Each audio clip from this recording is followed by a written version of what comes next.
So you're really excited for your date this weekend. You've been chatting to this guy and you feel like, this could actually be something. And then the time ticks around and you get the text. The text that basically cancels on you last minute. Guess what? You are dating somebody who is flaky. So what do? How do you respond to a guy who flakes out last minute in a way that you can still come across as a high value woman who knows her worth?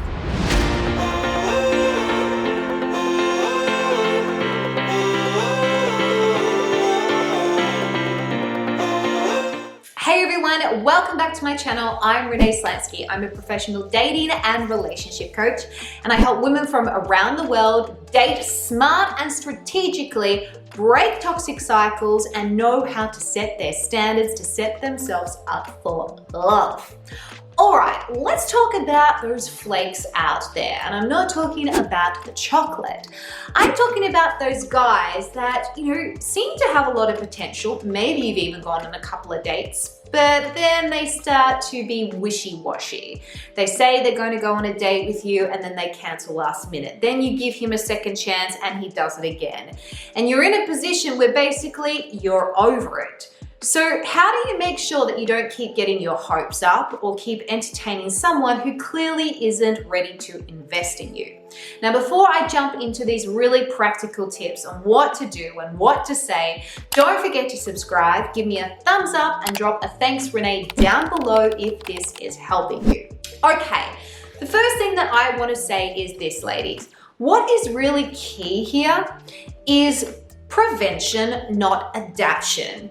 If you find yourself in a position where you are dating these guys who seem to be like, yeah, let's go on a date, and then they don't, and you've already canceled all your plans, then really it's going to sting and it's going to make you feel like, hang on a second, are all men like this? No, not all men are like that. There are men who are out there who actually do want to invest and are looking for a high value woman because they are a high value man.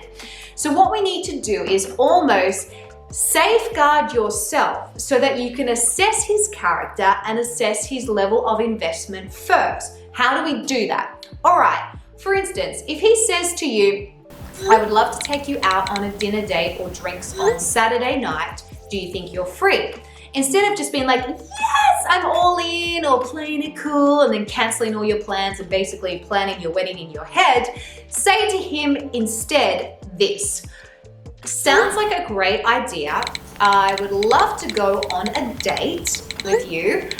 Let me know by Friday at the latest because I just need to make sure that I have all my other plans in order. Now, that sentence alone is affirming, yes, you would like to go on a date. You're not just going to hang out. You see this as a date. That's the first thing to do because you want to show this is what I'm after. I'm actually after someone who is ready to court me and hoping that that's you. The second thing you're doing is you're giving him a time frame to say, let me know by this time without making it sound like you're demanding something. It's pretty realistic and you're giving him a reason why. Because I need to make sure that all my other plans are in order. Showing him that you're not just waiting around and you're not just free and accessible whenever he wants, but you also have a life outside of him. That's really simple, and what it does is it actually does give you some boundaries to work out whether this guy is able to meet that standard.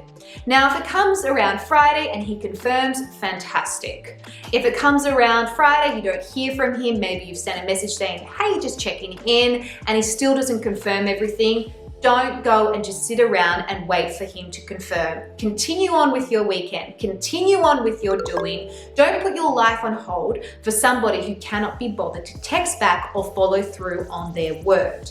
Now, if he does say, yeah, sure, definitely on for Saturday night, then you get the last minute text on Saturday, all right, when you're meant to be going for your date. You want to make sure that A, there's a really good reason why that happened, and B, he's communicated it through a phone call.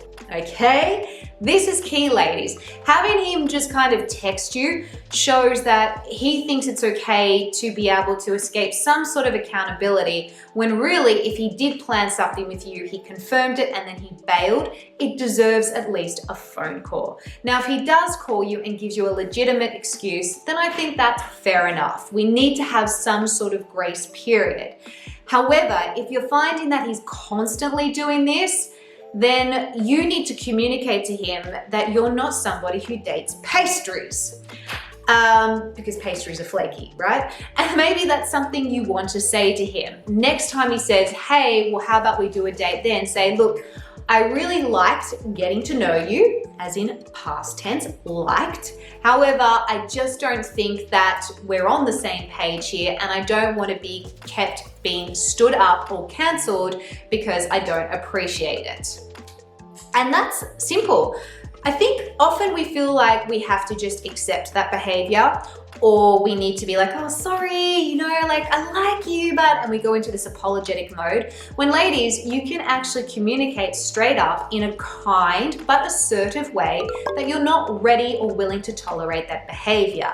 It doesn't mean that you need to go into a full-on lengthy text or start criticizing him or start, you know, getting angry and go into a full-on brawl and basically send him 500 texts. It's not going to work. It's not going to change anything. At the end of the day, dating is about getting to know that person. And if you're finding over time that he's consistent in being inconsistent and flaky, well, you've got your answer. And there's no point putting your energy into that person anymore, even if it's to try and make him see his wrongs or see the truth or get an answer of why he's like that. You have your answer. And it may not be the answer that you want, but it is an answer, and now it's time to focus your energy on somebody who is ready to actually take you on dates. All right, ladies, I really hope this helped you. Now, if you're somebody who struggles with red flags, meaning, you know, you can't see them or you justify them or you ignore them, then I suggest downloading my free checklist, my red flag checklist. You can get that down below or at the end of this video. I give you literally a checklist to look for in the beginning stages when you're dating someone, then as you're starting to move through to see what red flags you should actually be aware of. It's really, really helpful. All right, let me know if this video has helped you. If it has, drop a thanks Renee down below. Give me a thumbs up and hit that like button, and I'll see you guys next time. Bye for now.